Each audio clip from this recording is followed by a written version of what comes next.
Hello बच्चों, आज हम पढ़ने वाले हैं the portrait of a lady का सेकंड पार्ट। फर्स्ट पार्ट में अभी तक का हमने देखा है कि खुशवंत सिंह की ऑटोबायोग्राफी है और ये अपनी दादी के साथ जो है गांव में रहा करते थे और अब वो अपने मम्मी पापा के पास शहर में आ चुके हैं। उनकी दादी भी शहर आ चुकी हैं और अब नए स्कूल में एडमिशन हो चुका है। वो इंग्लिश मीडियम स्कूल है। फिर आगे क्या होता है ये आगे के लाइनों में देखते हैं। As the years rolled, we saw less of each other. For some time, she continued to wake me up and get me ready for school. When I came back, she would ask me what the teacher had taught me. करे शुरू में जब हम शहर पहुँचे तो एक दूसरे से हम लोग की बात भी होती थी। वो मुझे काफ़ी दिनों तक तो उन्होंने मुझे सुबह जगाया भी, स्कूल के लिए रेडी भी किया। लेकिन जब मैं स्कूल से आता तो मुझसे पूछा भी करती कि क्या पढ़ाया गया स्कूल में, टीचर ने क्या समझाया। लेकिन धीरे धीरे ये कम हो गया। आई वो टेल हर इंग्लिश वर्ड्स, मैं इंग्लिश में जो भी आंसर देता इंग्लिश के वर्ड्स का यूज करता। And little things of western science, थोड़ी बहुत चीज़ें वेस्टर्न साइंस के बारे में बताता। Learning the law of gravity, Archimedes principal के बारे में बताता साइंस में। और इस तरह से मैं उन्हें जो भी बताता सब वो जो उनकी समझ में भी नहीं आता कि मैं क्या बता रहा हूँ। दिस मेड हर अनहैप्पी, और ये सारी आंसर सुन करके वो खुश नहीं होती थी। She could not help me with my lessons, वो मुझे पढ़ाई में कोई मदद नहीं कर पाती थी। अब she did not believe in the things they taught at the English school, उन्हें समझ नहीं आता था कि स्कूल में जो चीज़ें पढ़ाई जा रही थी वो क्या हैं। And was distressed that there was no teaching about God and the scriptures, और वो इस बात से बहुत दुखी थी कि आजकल के जो स्कूल हैं ना वो भगवान के बारे में कुछ बताते हैं और ना धार्मिक पुस्तकों के बारे में बताते हैं। One day I announced that we were being given music lessons, एक दिन मैं जब घर पहुंचा तो मैंने बताया आज हमें स्कूल में संगीत के बारे में बताया गया। शी वॉज वेरी डिस्टर्ब, वो बहुत डिस्टर्ब हो गई है सुन करके, बहुत परेशान हो गई। To her music had lived associations, it was the monopoly of harlots and beggars and not meant for gentle folk. और वो क्योंकि उनके ज़माने में इसको बहुत अच्छा नहीं माना जाता था। वो उस समय में केवल जो नृत्य करने वाली जो लड़कियां थी, नृत्यांगनाएँ थी, वो इसका इस्तेमाल करती थी, वो म्यूजिक गाया करती थी या भिखारी लोग गाया करते थे। एक अच्छी जेंट्री, एक अच्छा समाज का हिस्सा इससे दूर रहता था, इसको अच्छा नहीं माना जाता था, इसीलिए उन्हें अच्छा नहीं लगा। She said nothing but her silence meant disapproval, उन्होंने कुछ कहा नहीं, वो चुप रहीं, लेकिन पता चल रहा था कि वो खुश नहीं है। She really talked to me after that, उसके बाद वो बहुत ही कम मुझसे बात किया करती थी। When I went up to university, और जब मैं यूनिवर्सिटी में मैंने एडमिशन ले लिया, I was given a room of my own, अब मैं बड़ा हो चुका था, मुझे एक अपना अलग कमरा दे दिया गया। The common link of friendship was snapped, जो हम दोनों के बीच में एक कॉमन था वो रूम शेयरिंग थी, एक साथ रहा करते थे, वही हम लोगों में कॉमन था, वो भी ख़त्म हो गया। जो हमारी दोस्ती थी वो भी अब यहाँ से कहीं ना कहीं दूरियाँ आ गई। My grand mother accepted her seclusion with resignation, और वो बिना किसी जो है विरोध के वो उन्होंने इसको एक्सेप्ट भी कर लिया, अलग रहना। She rarely left her spinning wheel to talk to anyone, वो चरखा चलाया करती थी और बहुत ही रेयरली किसी से बात करती थी, वो चरखा चलाने में ही बिजी रहती थी। From sunrise to sunset she sat by her wheel spinning and reciting prayers, only in the afternoon she relax for a while to feed the sparrows, सुबह से लेकर शाम तक वो ज़्यादातर यही चरखा चलाया करती थी और प्रेयर गाया करती थी। लेकिन दोपहर में कुछ देर के लिए वो अपने चरखे को रोक देती थी। क्योंकि वो उनकी स्पैरो आया करती थी हमारे आंगन में, हमारे बरामदे में, उनको वो खाने के लिए दाने डाला करती थी। While she sat in the veranda breaking the bread into little bites, और वो क्या करती थी, बरामदे में बैठ जाती और ब्रेड के पीसेस को छोटे छोटे टुकड़े करती। Hundreds of little birds collected, और लगभग 100 चिड़ियों के आसपास वहाँ पे चिड़िया इकट्ठा हो जाती, creating a veritable bedlam of chirping, so इतना शोर मचता, उन चिड़ियों की आवाज़ ही केवल सुनाई देती वहाँ पे। Some came and perched on her legs, कुछ तो उड़ करके उनके पैरों पे बैठ जाती, अदर्स ऑन हर शोल्डर्स, कुछ उनके कंधों पे आके बैठ जाती। सब even sat on her head, और कुछ उनके सर पे आके बैठ जाती। She smiled but never shooed them away, वो मुस्कुराती लेकिन कभी उन्हें भगाया नहीं उन्होंने। It use to be the happiest half hour of the day for her. ये आधा घंटा उनके लिए सबसे हैप्पीएस्ट, सबसे खुशी वाला पल होता था। When I decided to go abroad for further studies, जब मैंने ये डिसाइड किया कि मैं अब आगे की एजुकेशन के लिए मैं अब्रॉड जाऊँगा, विदेश जाऊँगा, I was sure my grand mother would be upset. मैं श्योर था, मैंने इस बात से श्योर था कि मेरी दादी को ये बात जब पता चलेगी तो उन्हें अच्छा नहीं लगेगा। I would be away for 5 years, क्योंकि मैं 5 साल के लिए बाहर जा रहा था।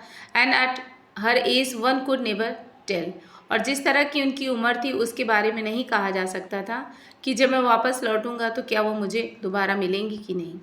But my grand mother could, she was not even sentimental. लेकिन जब दादी को मेरी ये पता चला, वो किसी भी तरह से इमोशनल नहीं हुई। She came to leave me at the railway station, even वो मुझे रेलवे स्टेशन पर छोड़ने के लिए भी आई। But did not talk or show any emotion. लेकिन वो आई तो, लेकिन वो ना तो उन्होंने मुझसे कोई बातचीत की और ना ही किसी तरह कोई इमोशन दिखाया, ना कोई भाव दिखाया। हर lips moved in prayer and her mind was lost in prayer. वो पूरे समय केवल प्रार्थना में डूबी हुई थी और उनके जो लिप्स थे वो भी मूव कर रहे थे, केवल प्रेयर गा रही थी वो। हर फिंगर्स पर busy telling the beads of her rosary, और उंगलियां तो उनकी चल रही थी, केवल जो माला उन्होंने ले रखी थी अपने हाथ में, उसको केवल बीट्स को काउंट कर रही थी। Silently she kissed my forehead, वो धीरे से आई, उन्होंने मेरे माथे पर किस किया। When I left, I cherished the moist imprint as perhaps the last sign of physical contact between us. और मेरी दादी ने जब मुझे किस किया तो मुझे वो जो मॉइस्ट था, वो जो गीलापन था, वो मैंने महसूस किया और मुझे ये एहसास हुआ कि शायद ये आखिरी मीटिंग है मेरी दादी से जब उन्होंने इस तरह से मुझे प्यार किया है। But that was not so. After 5 years I came back home and I was met by her at the station. लेकिन ऐसा नहीं हुआ। 5 साल बाद जब मैं पढ़ाई करके वापस इंडिया आया तो मुझे मेरी दादी स्टेशन पर लेने आई हुई थी। She did not look a day older, बिल्कुल भी वो बूढ़ी नहीं दिख रही थी। जैसे मैं छोड़ के गया था बिल्कुल दादी वैसी दिख रही थी। She still had no time for words and while she clasped me in her arms I could hear her reciting her prayers.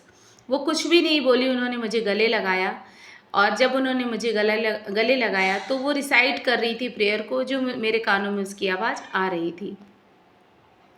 Even on the first day of my arrival, पहले दिन जब मैं पहुंचा, her happiest moments were with her sparrows whom she felt longer and with frivolous रिव्यूक्स।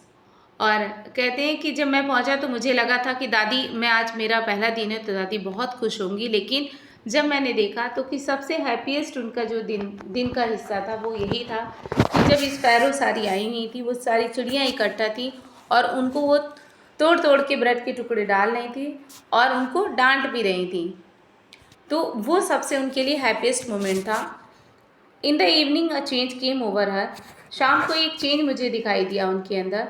She did not pray, उस दिन उन्होंने शाम की संध्या पूजन नहीं किया। She collected the women of the neighbourhood, got an old drum and started to sing. उन्होंने जो पास की औरतें थी उन्हें बुलाया और एक पुराना सा ड्रम था, एक पुराना सी ढोलक थी, उसको बजाना शुरू कर दिया और गाना शुरू कर दिया। For several hours she thumbed the sagging skins of the dilapidated drum and sang of the home coming of warriors. बिल्कुल वो वैसे ही बजा करके गाने लगी जैसे किसी ज़माने में जब सिपाही युद्ध को जीत करके वापस अपने घर लौटते थे, तब इस तरह का गीत गाया जाता था। We had to persuade her to stop to avoid over straining. हम सभी ने बहुत कोशिश की कि ये बंद कर दें जिससे थकान ना उन्हें हो जाए। That was the first time since I had known her that she did not pray. लेकिन वो मानी नहीं, वो लगातार बजाती रही और गाती रही और ये पहली बार था मेरे पूरे जीवन में कि मेरी दादी ने उस दिन शाम को पूजा नहीं की। ऐसा पहली बार हुआ था।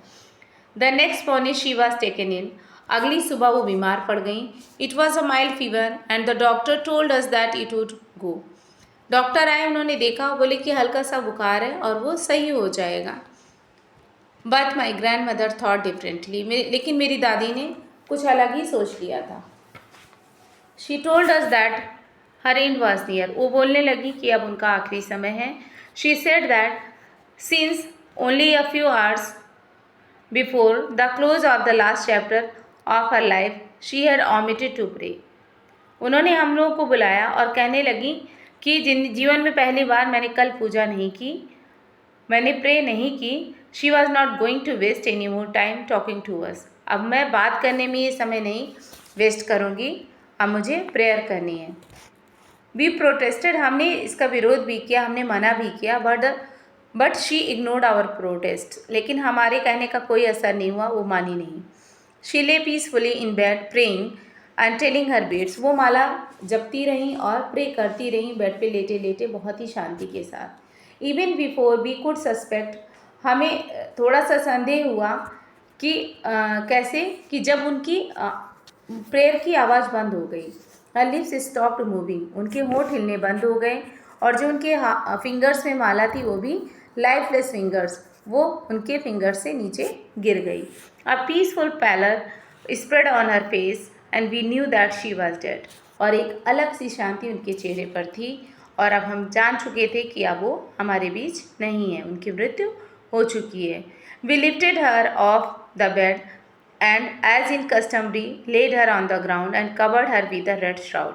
हमने उनको जैसे रिवाज था उनको बेड पर से उतारा और उन्हें ज़मीन पर लिटा दिया और लाल रंग का कपड़ा उड़ा दिया। After a few hours of mourning, we left her alone to make arrangements for her funeral. कुछ घंटे तो काफ़ी हम लोग परेशान रहे, रोते रहे, लेकिन उसके बाद उनकी फ्यूनरल की, उनकी लास्ट विदाई की हम तैयारी करने लगे। In the evening we went to her room with a crude stretcher to take her to be cremated. शाम के टाइम हम गए उनके कमरे में और ताकि क्रिमेशन किया जा सके, स्ट्रेचर लाने के लिए। The sun was setting, सूरज डूबने वाला था and had lit her room and veranda with a blaze of golden light. लेकिन सूरज की जो रोशनी थी बहुत तेज़ी से आ रही थी उनके कमरे में और पूरे कमरे में जैसे सुनहरी सी रोशनी फैली हुई थी। We stop half way in the courtyard, हम आधे ही रास्ते में रुक गए। All over the verandah and in her room right up to where she lay dead and stiff wrap in the red shroud, और वहाँ पूरे बरामदे में एकदम शांति थी और वो जो सूरज की रोशनी आ रही थी वो फैली हुई थी और दादी वहाँ पे लाल रंग का कपड़ा ओढ़े लेटी हुई थी। Thousands of sparrows sat scattered on the floor, और हम इसलिए रुक गए क्योंकि वहाँ पे कम से कम थाउजेंड्स, हजारों स्पैरो आई हुई थी, चिड़ियाँ आकर के पूरे बरामदे में फैली हुई थी, फर्श पर बैठी हुई थी। देयर वाज नो चिरपिंग, किसी भी तरह की, इतनी चिड़ियाँ बैठी थी लेकिन एक की भी आवाज़ नहीं आ रही थी, कोई उनके चिरपिंग की साउंड नहीं आ रही थी। We felt sorry for the birds, हमें बहुत बुरा लगा उन चिड़ियों को देख के। And my mother fetch some bread up for them, मेरी जो माँ थी वो गई कुछ ब्रेड के टुकड़े ले ला करके उनकी तरफ डाल दिए। She broke it into little crumbs, उन्होंने भी छोटे छोटे टुकड़े उसके किए। The way my grandmother used to, जैसे मेरी दादी किया करती थी। And threw it to them, और उनकी तरफ फेंक दिया। The sparrows took no notice of the bread, और जो स्पैरोज थी, जो चिड़िया थी, उन्होंने उस ब्रेड की तरफ देखा भी नहीं। When we carried my grandmother's corpse off they flew away quietly, और जब हम दादी के उस बॉडी को लेके चले गए वो धीरे से उड़ के चली गई सारी चिड़ियाँ। Next morning the sweeper swept the bread crumbs into the dustbin, अगले दिन सुबह तक वो ब्रेड वैसी ही पड़ी हुई थी। स्वीपर आया और उसने उसको साफ़ किया और उसे डस्टबिन में डाल दिया। तो इस तरह से ये जो चैप्टर है इसकी एंडिंग होती है। तो आपने देखा कि किस तरह से डॉक्टर खुशवंत सिंह ने अपनी दादी के साथ अपने एक्सपीरियंस को, अपनी मेमोरीज को शेयर किया है और अपनी दादी से जुड़ी सारी बातें बताई हैं। तो आई थिंक आपको ये बहुत अच्छे से समझ में आ गया होगा चैप्टर, और इसके क्वेश्चन आंसर वगैरह आप काफ़ी अच्छे से सॉल्व कर लेंगे। So thank you for watching this video, thank you so much, kindly share and subscribe the channel, thank you so much.